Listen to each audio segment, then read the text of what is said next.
Selamat malam, sejahtera, shalom Ibu Bapak, Saudara-saudara Jemaat GPIB Sejahtera di DKI Jakarta yang diberkati Tuhan. Salam sehat semua. Mari membaca Alkitab. Pembacaan Alkitab kita pada malam hari ini terambil dalam kitab 1 Raja-Raja, pasalnya ke-19 dan 20. Siapkan Alkitab kita berdoa.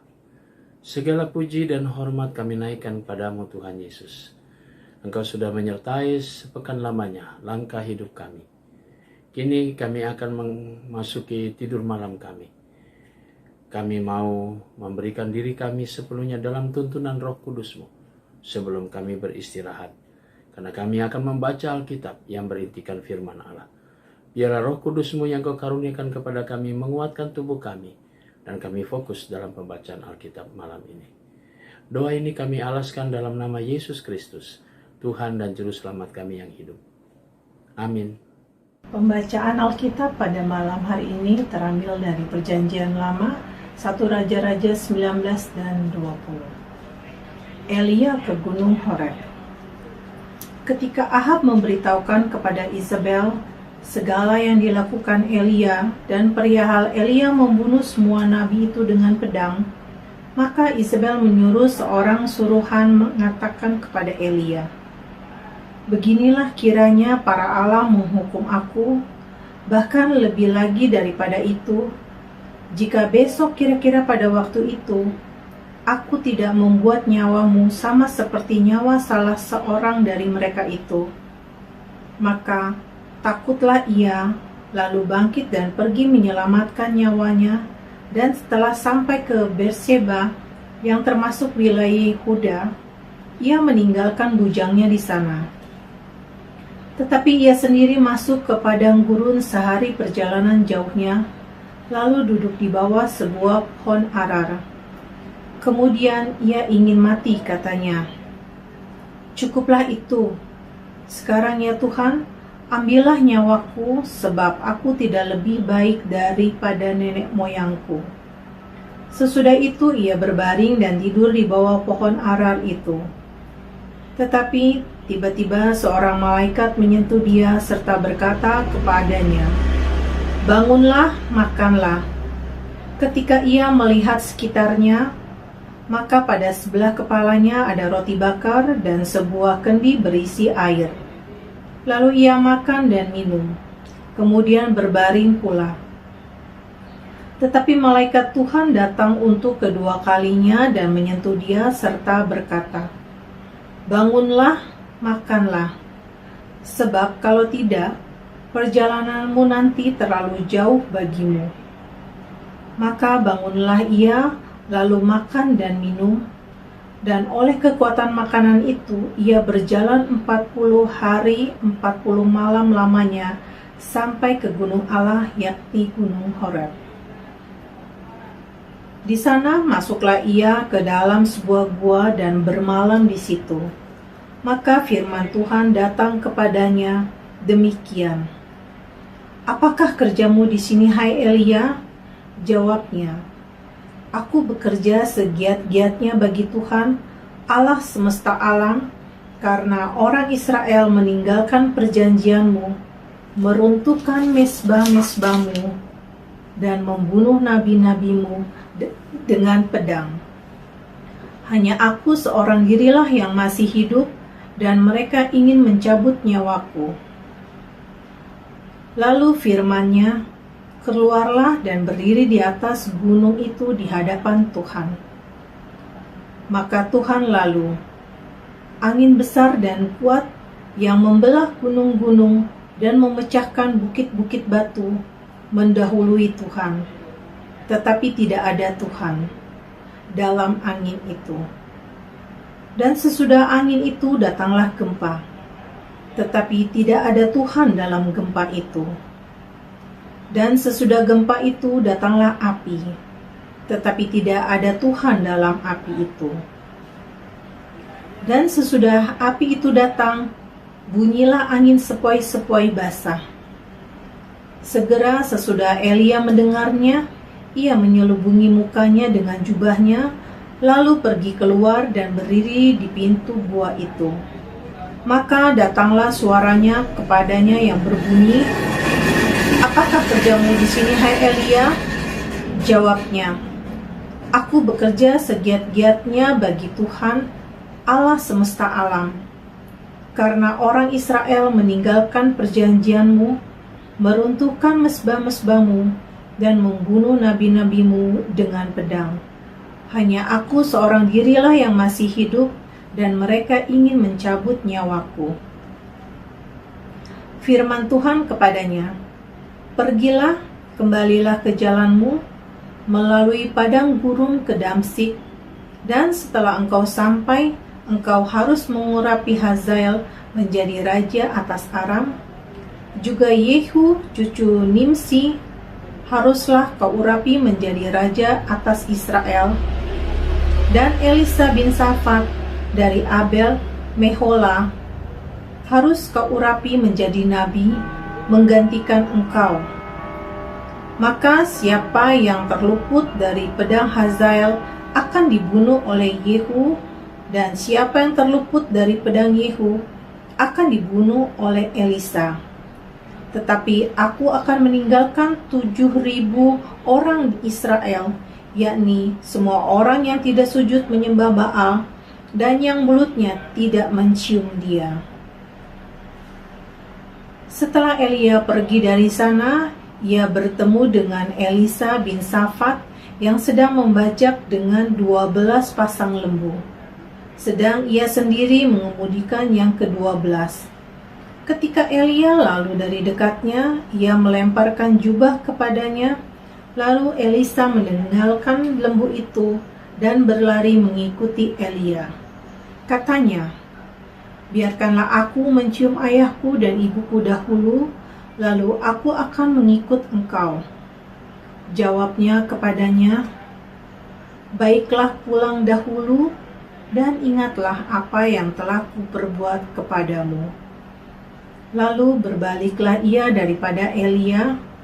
Ia mengambil pasangan lembu itu, menyembelihnya, dan memasak dagingnya dengan bajak lembu itu sebagai kayu api. Ia memberikan daging itu kepada orang-orangnya, kemudian makanlah mereka. Sesudah itu bersiaplah ia, lalu mengikuti Elia dan menjadi pelayannya. Samaria tertolong dari kepungan. Ben-Hadad, raja Aram, mengumpulkan seluruh tentaranya, 32 orang raja bersama-sama dia, beserta kuda dan kereta. Lalu ia maju, ia mengepung Samaria dan memeranginya. Kemudian ia mengirimkan utusan ke kota itu kepada Ahab, raja Israel, dengan berpesan, "Beginilah pesan Ben-Hadad, emas dan perakmu adalah milikku, dan juga istri-istri dan anak-anakmu yang cantik adalah milikku." Raja Israel menjawab, katanya, "Seperti bicaramu itulah yang tuanku raja. Aku ini dengan segala yang ada padaku adalah milikmu." Sesudah itu, utusan-utusan itu kembali dan berkata, "Beginilah pesan Ben-Hadad. Memang aku telah menyuruh orang kepadamu mengatakan, emas dan perakmu, istri-istri dan anak-anakmu harus kau serahkan kepadaku. Tetapi besok, kira-kira pada waktu ini, aku akan menyuruh pegawai-pegawaiku kepadamu, dan mereka akan menggeledah rumahmu dan rumah pegawai-pegawaimu. Maka segala yang mereka lihat dan ingini akan mereka ambil dan mereka bawa." Lalu Raja Israel memanggil semua tua-tua negeri itu dan berkata, "Camkanlah, orang ini mengikhtiarkan kecelakaan kita. Sebab ia telah menyuruh orang kepadaku, meminta istri-istriku, anak-anakku, emas dan perakku, dan aku tidak menolak memberikannya kepadanya." Lalu kata semua tua-tua dan segenap rakyat itu kepadanya, "Jangan dengarkan, jangan luluskan. Sebab itu ia berkata kepada utusan-utusan Ben-Hadad, "Katakanlah kepada tuanku raja, segala yang pertama kali kau suruhkan kepada hambamu ini, aku akan melakukannya. Tetapi tuntutan yang kemudian ini tidak dapat kupenuhi." Lalu pergilah utusan-utusan itu dan menyampaikan jawaban itu kepada Ben-Hadad. Ben-Hadad menyuruh orang kepada Ahab dengan pesan, "Beginilah kiranya para Allah menghukum aku. Bahkan lebih lagi daripada itu, jika rakyat yang mengikut aku masih dapat menjemput segenggam penuh debu puing Samaria." Tetapi Raja Israel menjawab, katanya, "Katakanlah, orang yang baru menyandang pedang, janganlah memegahkan diri seperti orang yang sudah menanggalkannya." Segera sesudah Ben-Hadad mendengar perkataan itu, pada waktu ia sedang minum-minum dengan raja-raja di pondok, berkatalah ia kepada pegawai-pegawainya, "Aturlah barisanmu." Lalu mereka mengatur barisannya melawan kota itu. Tetapi tiba-tiba tampillah seorang nabi kepada Ahab, Raja Israel, serta berkata, "Beginilah firman Tuhan, sudahkah kau lihat semua orang yang sangat ramai itu? Bahwasanya pada hari ini aku akan menyerahkan mereka ke dalam tanganmu, supaya engkau tahu bahwa akulah Tuhan." Lalu bertanyalah Ahab, "Dengan bantuan siapa?" Jawabnya, "Beginilah firman Tuhan, dengan bantuan orang-orang muda pengiring kepala-kepala daerah." Tanyanya pula, "Siapakah yang akan memulai perang?" Jawabnya, "Engkau." Kemudian ia menghitung jumlah orang-orang muda pengiring kepala-kepala daerah itu, ada 232 orang banyaknya, dan sesudah itu ia menghitung jumlah seluruh rakyat, yakni segenap orang Israel, ada 7.000 orang banyaknya. Lalu mereka maju menyerang pada waktu tengah hari. Sementara Ben-Hadad minum-minum sampai mabuk di pondoknya bersama dengan ke-32 raja yang membantunya. Ketika orang-orang muda pengiring kepala-kepala daerah itu maju menyerang lebih dahulu, maka Ben-Hadad menyuruh orang menyelidikinya, dan mereka memberitahukan kepadanya demikian, "Ada orang-orang maju menyerang dari Samaria." Lalu katanya, "Entah mereka datang dengan maksud damai, entah dengan maksud perang, tangkaplah mereka hidup-hidup." Sementara itu, keluarlah mereka itu dari dalam kota, yakni orang-orang muda pengiring kepala-kepala daerah dan juga tentara yang mengikuti mereka. Lalu mereka masing-masing membunuh lawannya yang dihadapinya, sehingga orang Aram itu melarikan diri dan dikejar oleh orang Israel. Tetapi Ben-Hadad Raja Aram dapat meluputkan diri dengan naik kuda beserta sejumlah orang berkuda. Juga Raja Israel maju lalu memusnahkan kuda dan kereta itu dan mendatangkan kekalahan yang besar kepada orang Aram. Lalu tampillah nabi itu kepada Raja Israel dan berkata kepadanya, "Baiklah, kuatkanlah hatimu, pertimbangkan dan pikirkanlah apa yang harus kau perbuat. Sebab pada pergantian tahun Raja Aram akan maju menyerang engkau." Pegawai-pegawai Raja Aram berkata kepadanya, "Allah mereka ialah Allah gunung. Itulah sebabnya mereka lebih kuat daripada kita.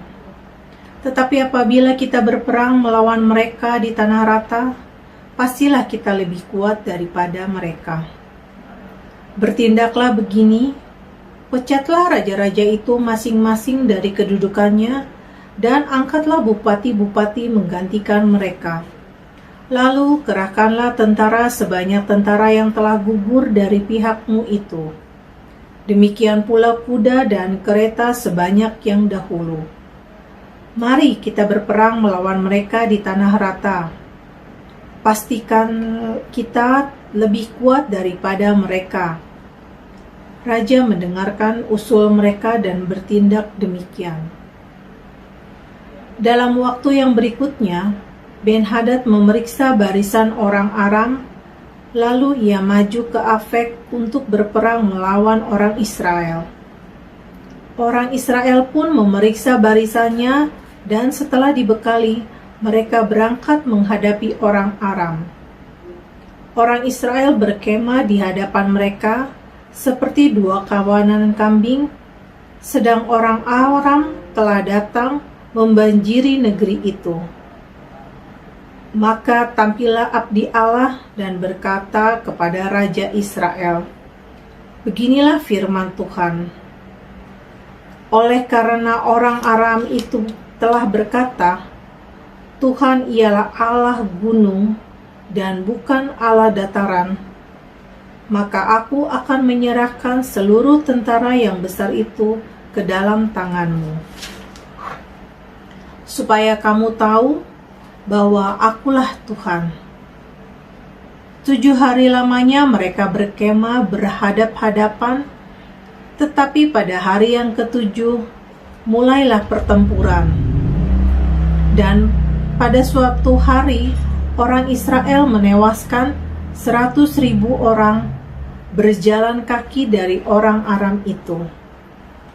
Orang-orang yang masih tinggal melarikan diri ke Afek, ke dalam kota, tetapi temboknya roboh menimpa ke 27.000 orang yang masih tinggal itu.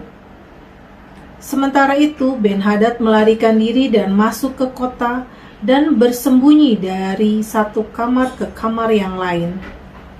Lalu berkatalah pegawai-pegawainya kepadanya, "Ketahuilah, kami telah mendengar bahwa raja-raja kaum Israel itu adalah raja-raja pemurah. Marilah kita menaruh kain kabung pada pinggang kita dan tali pada kepala kita. Dan dengan demikian, keluarlah menghadap Raja Israel. Barangkali ia akan menyelamatkan nyawamu." Lalu mereka melilitkan kain kabung pada pinggang mereka dan tali pada kepala mereka. Kemudian mereka pergi menghadap Raja Israel sambil berkata, "Hambamu Ben-Hadad berkata, kiranya tuanku membiarkan aku hidup?" Jawabnya, "Masih hidupkah dia? Dia saudaraku." Orang-orang itu menganggap hal itu sebagai tanda yang baik, maka segeralah mereka berpegang pada perkataannya itu, lalu berkata, "Memang saudaramu Ben-Hadad." Sesudah itu berkatalah Ahab, "Pergilah ambil dia." Jadi keluarlah Ben-Hadad mendapatkan dia, lalu diajak naik ke atas kereta. Kata Ben-Hadad kepadanya, "Kota-kota yang telah diambil bapakku dari pihak bapamu akan kukembalikan. Engkau boleh juga membuat pasar bagimu di Damsik, seperti yang dibuat bapakku di Samaria. Dan aku sendiri," kata Ahab, "akan membiarkan engkau pergi dengan perjanjian."